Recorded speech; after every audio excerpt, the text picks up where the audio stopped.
Hi, we enter into a new unit today with Genesis 40 to 41. Or is it a new unit?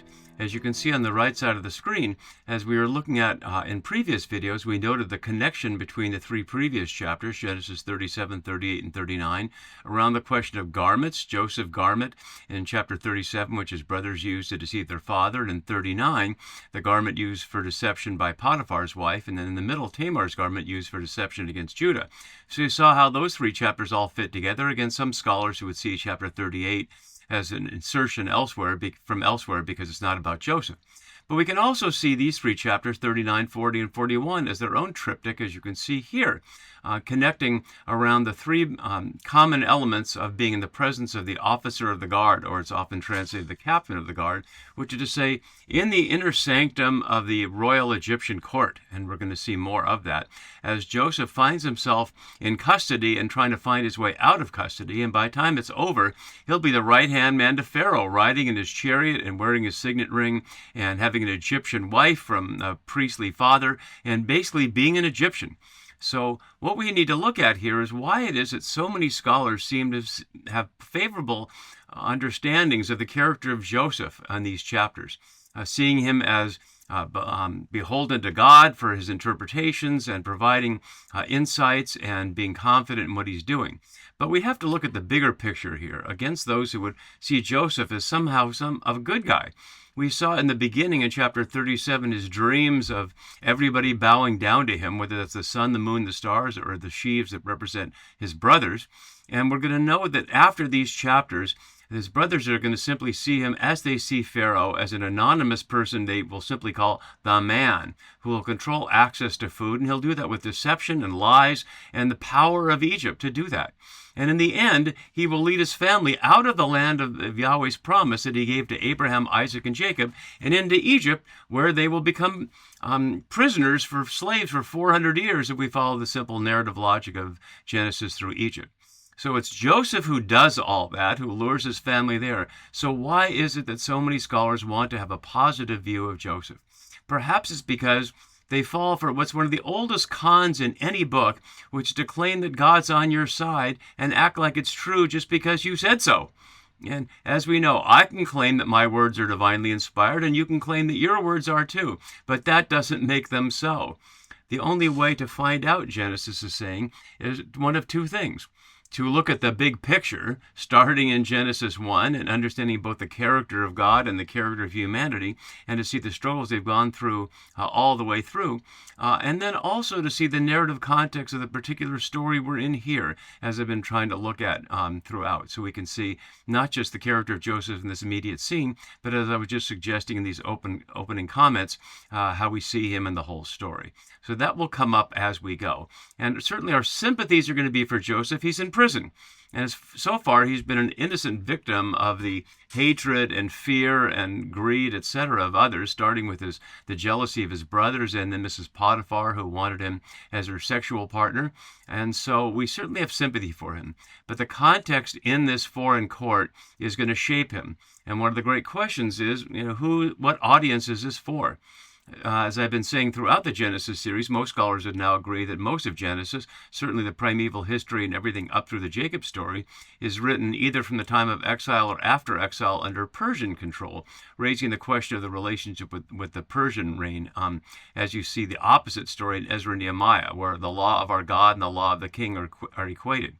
But perhaps the Egyptian context suggests it's a little later, from the time the Ptolemaic and Seleucid struggle after Alexander the Great, when the Septuagint was written in Alexandria, and many Jews were there after they left against Jeremiah's advice to go to Egypt rather than to go to Babylon and care for the city there. So we certainly know there were former Israelites or former Judahites in Egypt for centuries, and as I've noting in my Samuel series, perhaps the whole monarchy was an Egyptian colonial project in the first place. But certainly the question is not just being in the Egyptian court, but what does it mean for people of Yahweh to find themselves in the midst of empire? Not just on the outside, as Abraham was, raising the question of whether to go to Egypt for food and the fear of what would happen to his wife Sarai at the time, but to be deeply embedded in the system.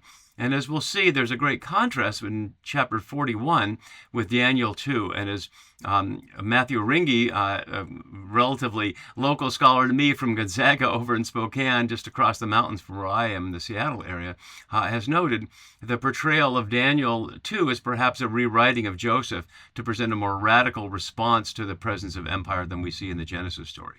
So those are things we're going to have to look at as we go.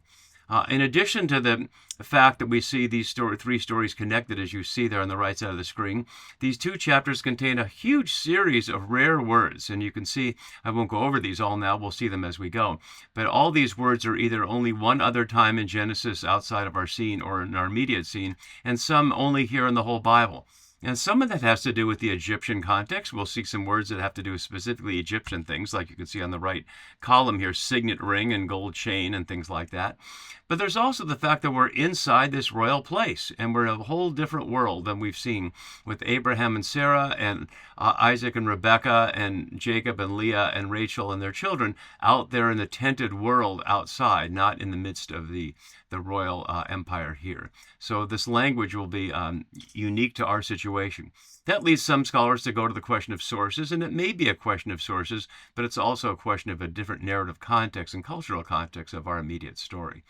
So if we look at our immediate chapter here, and I'll zoom in on this as we look at it more closely, we immediately find cupbearers and bakers. And although most translations, as you can see on the right side of the screen, having just introduced them with no specific adjective, then calls them chief, I wanted to highlight a consistent use of the translation of the Hebrew sar as officer or official, and that's what we see here. So it doesn't necessarily mean chief. Sar refers to many people who are officers as groups and not necessarily as chief ones.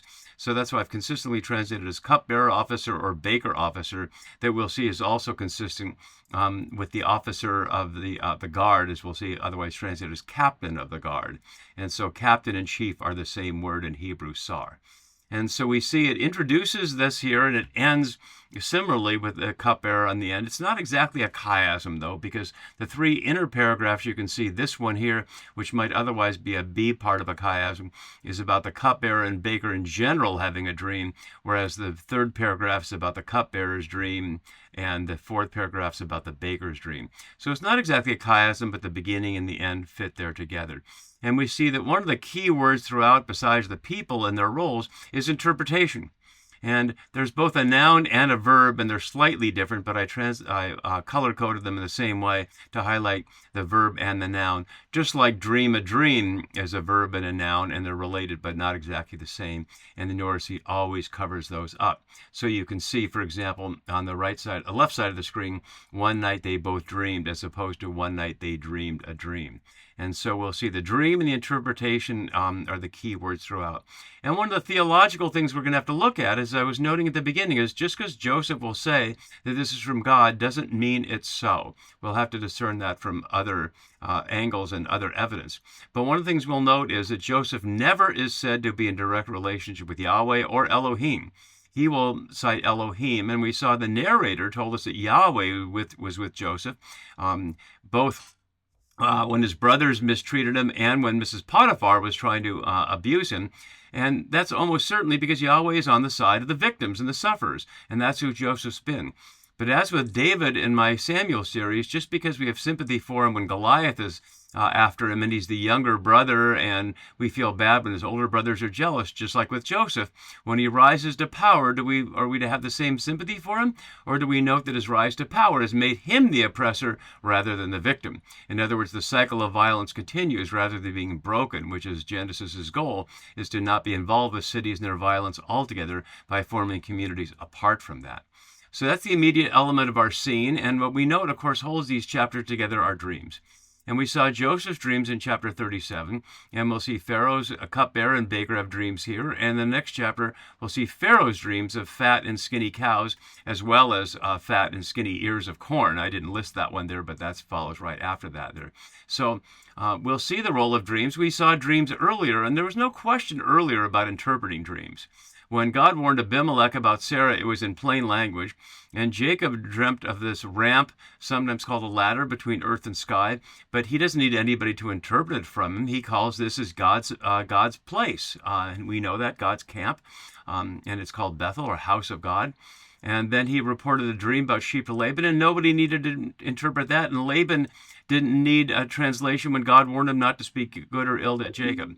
But suddenly these dreams all need interpretations, and Joseph will be the man to do it. Whether that has anything to do with God or not, we will have to decide for ourselves. So to anticipate what we're going to look at later in chapter 41, just to note it as characters now, I put up here the parallels between Joseph in Genesis 41 and Daniel in Daniel 12. And Matthew Ringy, who I mentioned earlier, has wrote an article about this, among several people have. He actually lists 18 points of comparison. That's more than I have here, but these are enough to give us the feel. But also he notes some elements of difference, and that's what we'll look at more closely when we get to chapter 41. So with that all in mind, let's look at beginning chapter 40, and we'll look a little more up close here, and then we'll go right to our text.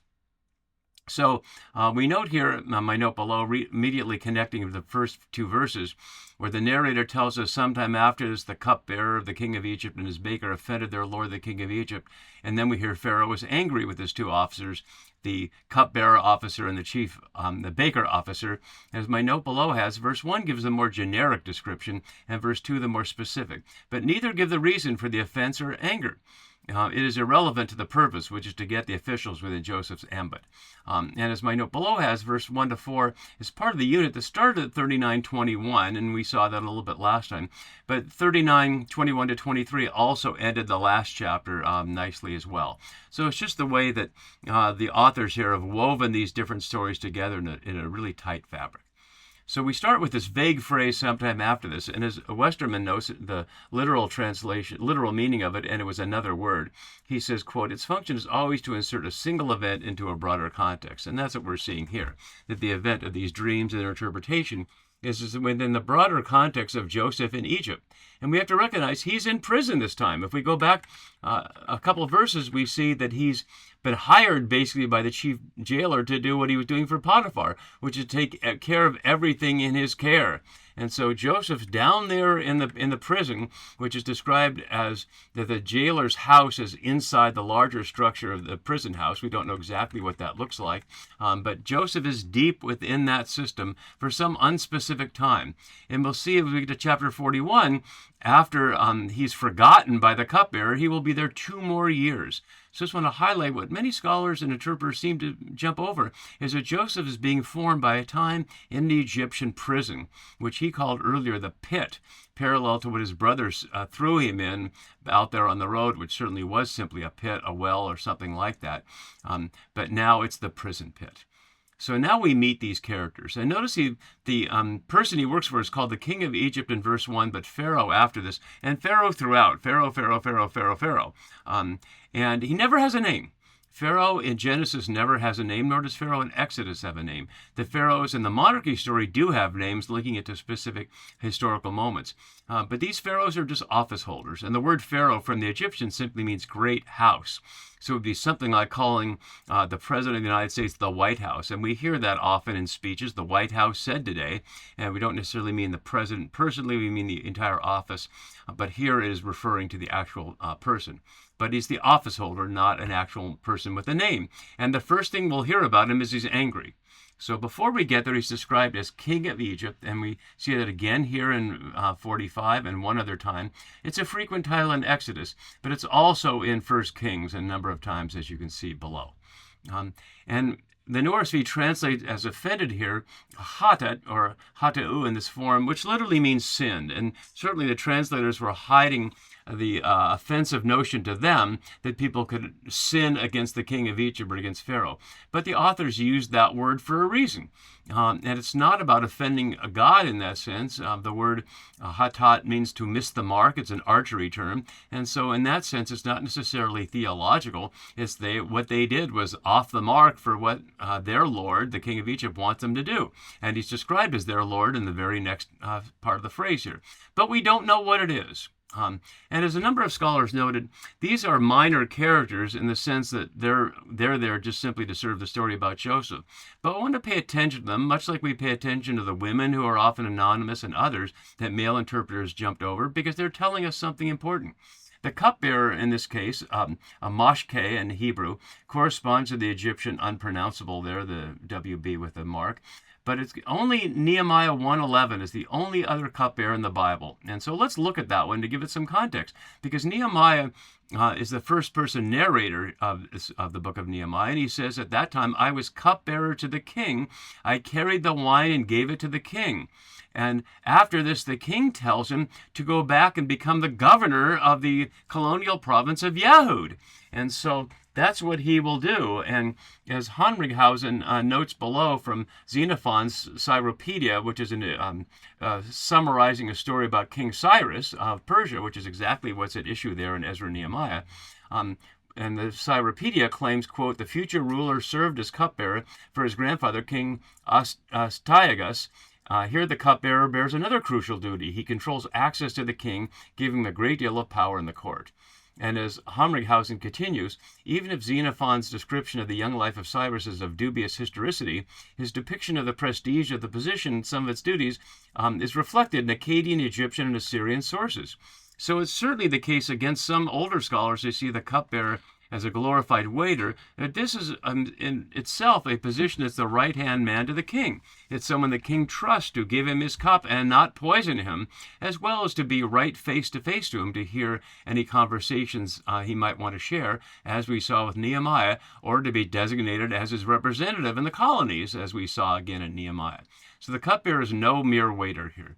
And the baker, similarly, although bakers are plentiful, the baker official is someone who has to bring food to the king and the king's court. That's certainly a prestigious position. There are bakers everywhere, but this is an important position. So Pharaoh was angry at them. That's the first of the whole series of not keywords, but of rare words that we find in these chapters. As Wenham notes below, it describes a passion that is quickly roused, powerful, and soon dies away, as in lost his temper. But again, we don't hear why, but we know that when the Pharaoh loses his temper, people need to quake, because he has the power of life and death. In the immediate sense, he has the power of arresting. And angry with his two Asaris, as we hear here, so the plural form of that. And we see form of that 3 times in the verse. Same category as Potiphar, we'll note, who Joseph was working for in the previous chapter. And so we put them in custody here, Bamishmar here, and we see that 3 times in the scene. We'll also see it in 41 and 42. As Westerman notes, it doesn't describe a place, namely the prison, but a situation, detention. This means that they were under investigation, not serving a prison term. So they're being held there while the Pharaoh finds out, but we never find out what the issue is. So in the house of the officer of the guard, in the prison house where Joseph was confined. And you can see on the right side, where I translate more literally, the double house there. So in the house of the officer of the guard, in the prison house. So what it's implying is the guard's house is within the larger prison house complex, which makes sense that he would have a residency there within that. But Joseph is there in the house of the captain of the guard, or the guard official, rather than the broad prison. So that sounds like that's a relatively privileged spot, given that he's in custody.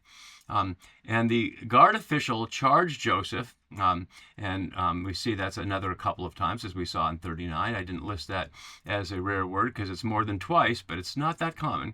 Charged Joseph with them, and what's described as waiting on him here is described a little differently in chapter 39, but I left it here for consistent use on this side. But he's basically serving them. He's not just as a waiter, he's doing what the prison needs to keep them alive and provide for them. It's not that they're elite guests, they're prisoners. And so he's not like providing them champagne or whatever the Egyptian equivalent of that is. He's just making sure they stay alive until Pharaoh calls on them. And they continued for some time in custody. Literally, there were days. As Sorna notes below, can mean either an indefinite time or a year. So our immediate scene sets us up that there was some time where this happened, before this happened, and now after it's happened, there's some more time. And we don't know how long it is, but they're languishing there in prison until they have a dream. And so we'll pick it up next time when they dream their dream, and there seems to be nobody around who can help them except for Joseph. See you there for that next time.